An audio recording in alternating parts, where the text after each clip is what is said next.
আজকে কেন স্যার আমরা যেখানে 48 ঘন্টা ধরে স্যার এক ফোঁটা পানি খাচ্ছি না স্যার, এখানে কেন স্যার আজকে কমিটি স্যার যেখানে হচ্ছে স্যার সাব্বির ভাই স্যার এখন সমাধান তো এই সমস্যার সমাধান স্যার ওনাকে স্যার আপনি সরাই দেন স্যার, আমি একটু পানি খাইতে চাই স্যার, আমার গলাটা শুকায় গেছে স্যার, আমিও চাই তুমি পানি খাও, আমার গলাটা স্যার শুকায় গেছে কিন্তু আমি কিন্তু কিছু ঠিক রাখা যায় না স্যার, আমি তো সরাই দেন স্যার, আমরা পারতেছি না স্যার, স্যার আমি পারতেছি না। স্যার আমি আপনার স্কুল থেকে পৌঁছে গেছি আজকে এখানে বিসি আমাদের মামলা দিচ্ছে স্যার, অনলাইন প্রতিবাদ করার জন্য আমাদের বহিষ্কার করছে স্যার, ওই বিসি যে অপসারণ নয় আমরা মারা যাবো স্যার, তো ওইটা উঠবো না স্যার, এখানে স্যার গায়ে আগুন দিয়ে মারা যাবো, কিন্তু এতে উঠবো না স্যার। স্যার আজকে কেন স্যার কমিটির কথা শোনা লাগবে স্যার, মাঝখানে তো সময় ছিল না স্যার, আজকে আমি যেখানে পানির বিভাষা কমিটি যখন বলা হচ্ছে এটা কোনো লম্বা চড়া স্যার লম্বা স্যার 1 ঘন্টা কেন লাগবে স্যার, না, একটা ঘন্টাও কেন দরকার স্যার, আমার কিছু স্যার। বিধিনিষেধ আছে। তাহলে স্যার আমরা এখানে রয়েছি, কমিটির কাজ কমিটি করুক স্যার, আমরা এখানেই মরি।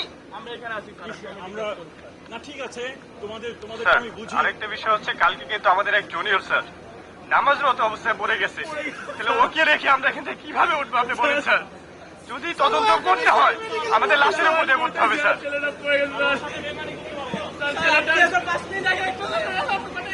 স্যার লিভারে সমস্যা, ছেলেটা তাও রয়েছে স্যার, এই কারণে এতগুলো মাছ স্যার আমরা বুঝি যে আপনাদের হচ্ছে একটা প্রক্রিয়া রয়েছে স্যার, মানে আমরা চেয়েছিলাম স্যার ঈদের পরে স্যারদের সাথে বসেই এই সমস্যাটার সমাধান করার, আমরা এই জন্য স্যার হল খোলার আবেদন জানিয়েছিলাম স্যার, এবং সেই আবেদন যখন দেওয়া হয় নাই স্যার আমরা ক্যাম্পাসে এসেছি, আমাদেরকে হল খুলে তো দেওয়া হয় নাই, আমাদেরকে রাস্তায় স্যার গরম তো দেখেছেন স্যার, কুয়েটের কি অবস্থা স্যার, রাস্তায় 48 ঘন্টা শুয়ে থেকেছি, তাও আমাদের হল খুলে দেওয়া হয় নাই স্যার। তো স্যার হল না খুললে আমাদের শিক্ষার্থীরা যদি ক্যাম্পাসে আমরা না ফিরি স্যার, আমরা প্রধান উপদেষ্টাকে ঈদের আগে যে আবেদন 5000 শিক্ষার্থী সাইন নিয়ে জানিয়েছিলাম যে আমাদের ভাইস চ্যান্সেলর এবং প্রভাইস চ্যান্সেলর যে অপসারণ ছিল স্যার, তো সেই দাবি তো স্যার আমরা কয়েকজন মিলে আমি সপ্তাহখানেক আগে এটা আমি পেয়েছি, সপ্তাহখানেক আগে পেয়েছি স্যার, আমরা কয়েকজন মিলে তো সেই দাবি থেকে স্যার সরে আসতে পারি না, আমার ক্যাম্পাস যখন খুলে দেওয়া হবে, আমার হলে যখন শিক্ষার্থীরা ফিরত তখন আমরা সবাই মিলে বসে আমাদের যে 6 দফা দাবি ছিল আমরা হয়তো আলোচনা করে একটা কিছু নিয়ে তাদের সাথে বসতে পারতাম, কিন্তু স্যার আমাদের সেই দাবি পূরণ করা হয় নাই। হলে স্যার আপনারা তো এসেছেন স্যার, এখনো কিন্তু খাবারের ব্যবস্থা নাই, অনেক জায়গায় স্যার পানির সমস্যা, এবং আমরা নিজেরা ব্যবস্থা করেছিলাম খাবারের, সেই যে বাবুর্চি তাকেও স্যার হুমকি দিয়ে যাতে খাবার রান্না করা না হয় সে হুমকি স্যার দেওয়া হয়েছে স্যার। তো স্যার সেইটা ঈদের পরে স্যার ইলেকট্রিসিটি এগুলো আছে।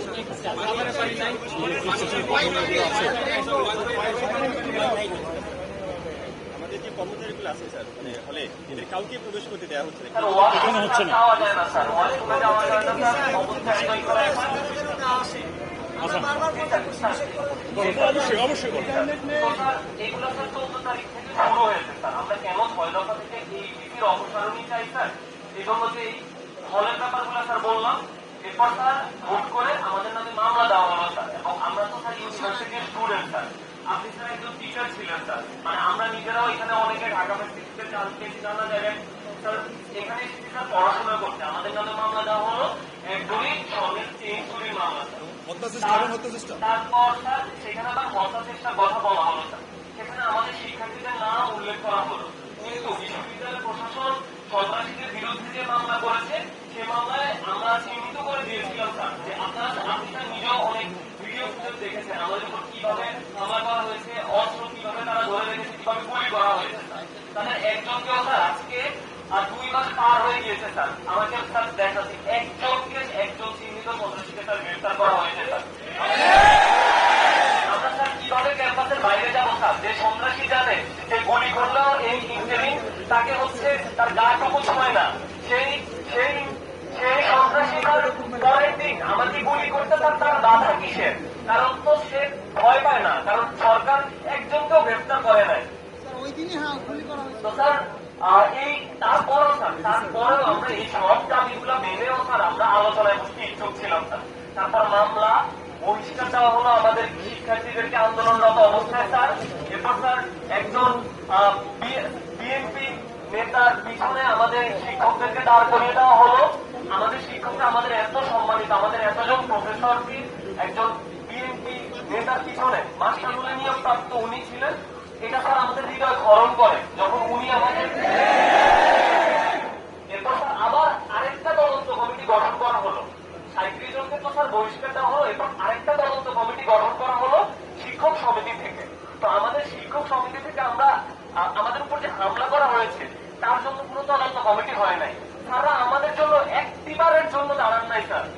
একটিবারের জন্য বলে যায় যে আমার শিক্ষকদেরকে, আমার ছাত্রদেরকে এবং আমাদের তারা আহত হয়েছিলেন, একটিবারের জন্য তার জন্য দাঁড়ানো হয় না যে কেন সন্ত্রাসীরা হামলা করবে।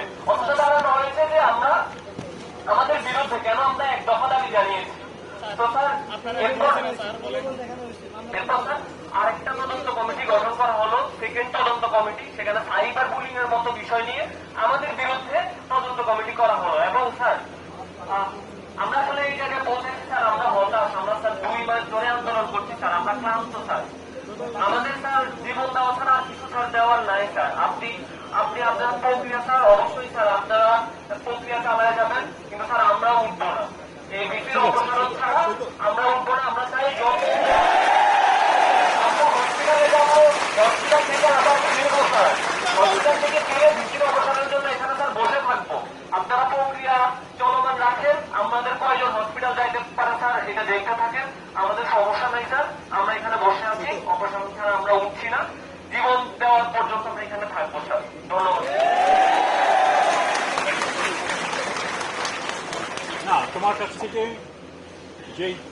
যেভাবে তুমি গুছিয়ে বললে আমি অবশ্যই অনুধাবন করতে পারছি কেন তোমরা এই অবস্থানে তোমরা গেছো, এবং হয়তো প্রক্রিয়া সম্বন্ধে তোমাদের সন্দেহ আছে, হয়তো প্রক্রিয়ার কতদিন চলবে এই ব্যাপারে তোমাদের একটা শঙ্কা আছে, এবং এটা খুবই সঙ্গত। আমাদের এখানকার যে প্রসেসে এই সিদ্ধান্তগুলো হয়, অনেক সময় ধামা চাপা দেওয়া হয়, কালক্ষেপণ করা হয়, এবং আমার নিজেরও এই সমস্ত ব্যাপারে যখন নিজে অ্যাক্টিভিস্ট রোলে ছিলাম সবসময় আমার বড় রকমের একটা সন্দিহান, আমি এই ব্যাপারে সন্দিহান ছিলাম।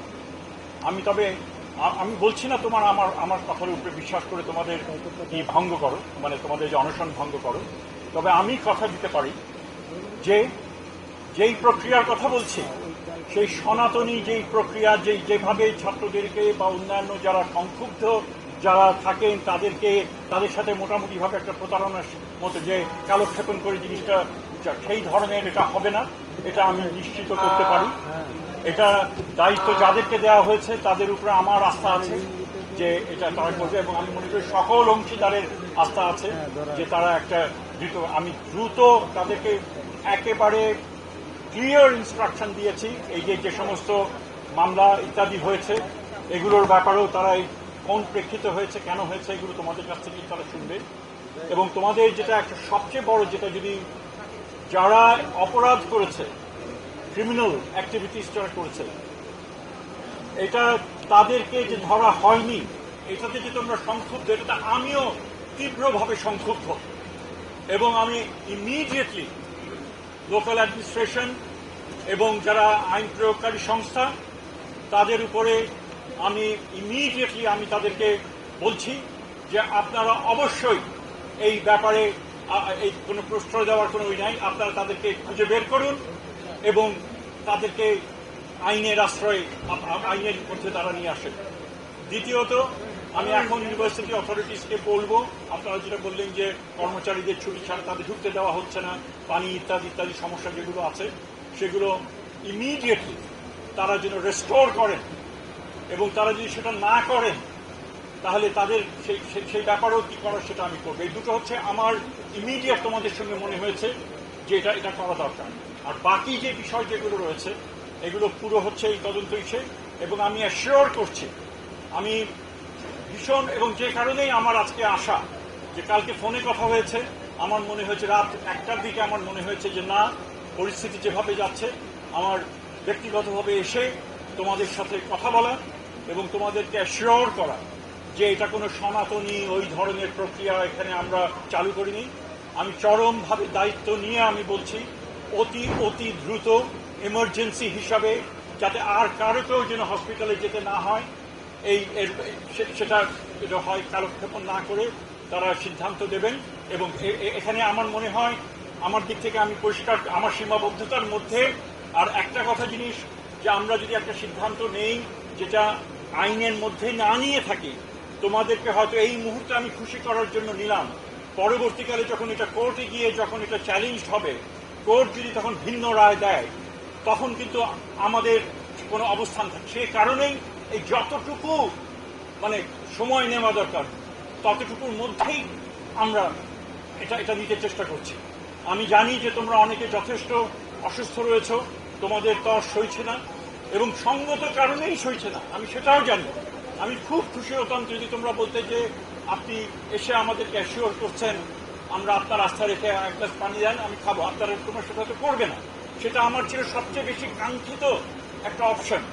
কিন্তু আমি এটাও রিয়েলাইজ করি যে তোমাদের আমার এতটুকু কথার উপরে ভিত্তি করে তোমরা আস্থা হতে পারছো না, কারণ অতীতের অভিজ্ঞতা, এটা আমার প্রতি তোমাদের অনাস্থাতা না, অতীতের অভিজ্ঞতায় তোমরা সেই আস্থা রাখতে পারছো না।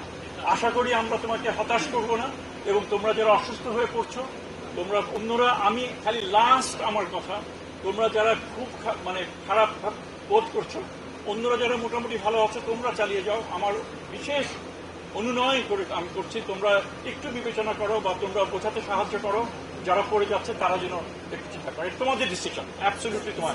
স্যার হচ্ছে এরপর হচ্ছে আমাদেরকে যখন বলা হলো যে যদি বিসি বদলের দাবি থেকে সরে আসা হয় তাহলে হচ্ছে আমাদের পানিশমেন্ট হচ্ছে ওনাকে কমাই দিবে বা হচ্ছে এটা হচ্ছে নেগোসিয়েশনে নিয়ে আসবে, কিন্তু স্যার আমরা রাজি হয়নি দেখি হচ্ছে আমরা যারা বিসি বদলের দাবিতে যেসব ছাত্ররা সামনে ছিল আমরা স্যার এটা আশঙ্কা করছি যে হচ্ছে যে এই বিশ্ববিদ্যালয়ের প্রশাসন যারা এই বিসি বদলের দাবিতে সামনের দিকে ছিল তাদেরকে শাস্তির আওতায় নিয়ে আসছে, অপরদিকে যারা হচ্ছে মূল অভিযুক্ত যারা হামলাকারী তাদেরকে কোনো শাস্তির আওতায় নিয়ে আসে নাই, যেটা হয়েছে সেটা প্রশ্নমূলক। তারপরে স্যার হচ্ছে আমাদের যে মামলা করা হয়েছে সেই মামলার ক্ষেত্রে স্যার একই বিষয়ে আমাদের নেগোসিয়েশন আসতে বলা হয়েছিল।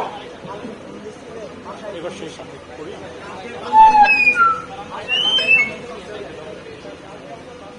স্যার আপনি স্যার আপনার উপর আমার আস্থা আছে, আপনি যেটা বলবেন যে পুরোনো জিনিস থেকে আমরা দেখেছি যে ওই ভরসাটুকু স্যার আমরা পাইনি, তো আপনি স্যার বলছেন যে এটা দ্রুত হবে আর আপনি বলছেন যে আমাদের কাউকে হসপিটাল আর করতে দিবেন না, এটা তো স্যার আপনি বলেছেন তাই না? তাহলে স্যার আমরা যদি হসপিটালের মধ্যে না দেন আমরা স্যার এখানে থাকি, আপনি স্যার হোটেলটা নিয়ে আসেন, আমরা স্যার উঠে পড়বো। আর দ্বিতীয় একটা বিষয় স্যার আপনি বলছেন যে ইমিডিয়েট কিছু সিদ্ধান্ত জানানোর জন্য, স্যার আমার কাছে একটা প্রশ্ন স্যার, আপনি স্যার আমাদের যে কোয়েট প্রশাসন আছে আপনি স্যার ওদেরকে জিজ্ঞেস করবেন যে 30 জন যে 37 জনের মধ্যে যে 7 জনের নাম এখানে দেওয়া হলো ছাত্রদলের, ওটা ছাত্রদল কিভাবে পেল, ছাত্রদলের সাধারণ সম্পাদক কিভাবে পেল, আর বাকি 30 জনের নাম এখনো পর্যন্ত কেন কোয়েট প্রশাসনে কোনো শিক্ষক অথবা ছাত্রকে দেওয়া হলো না? আমি এখন এগুলি সংগত প্রশ্ন, তোমরা বাকি যারা রয়েছে যারা অনশন করছো না তাদেরও হয়তো অনেক প্রশ্ন রয়েছে, এগুলো আমি তোমাদেরকে এর উত্তর আমার কাছে জানা নাই এবং এই প্রশ্নগুলো তোমরা ইনকোয়ারি কমিটির কাছে তোমরা করো এবং এগুলো তাদের পক্ষ থেকে তারা হয়তো সংশ্লিষ্ট কর্তৃপক্ষ তাদের কাছে জিজ্ঞেস করবেন, যদি তারা তার মানে যৌক্তিক কোনো উত্তর না দিতে পারে অবশ্যই সেটা তাদের সিদ্ধান্ত গ্রহণে তখন এটা সহজ হবে। আমি এটুকু বলে আমি আবার তোমাদেরকে বলছি না প্লিজ আমরা এখন আচ্ছা বল শেষ শিওর বলো। স্যার আমরা যারা অনশনে বসছি সবার বাসায় ঢুকে হুমকি দেওয়া হয়েছে, কালকে স্টেশন থেকে আমাদের প্রত্যেকের বাসায় ঢুকে হুমকি দেওয়া হয়েছে, এটা কেন করা হলো এই প্রশ্নটা আপনি করবেন? এটা বলছো যখন এটা হয়তো সত্য, যদি সত্য হয়ে থাকে তাহলে এটা তো একেবারেই যেটাকে বলা হচ্ছে এবং এটা কে করেছেন সেটা আমরা জানি না, কিন্তু এটা একটা ন্যাক্কারজনক একটা অ্যাপ্রোচ, ইন্টিমিডিয়েট করা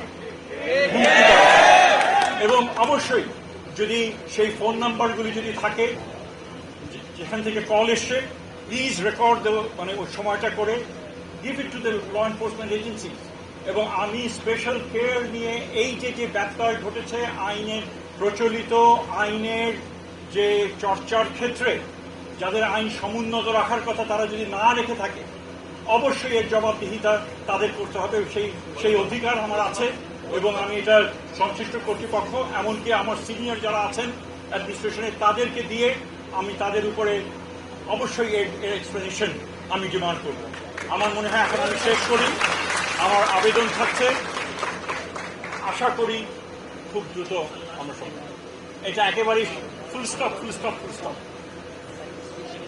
স্যার হাসিনা আমলে যে সাজ ছিল স্যার আমাদের সাজ করতে দিয়েন না, তাইলে সারা বাংলাদেশের বিশ্ববিদ্যালয়গুলো পরে কুয়েট হবে।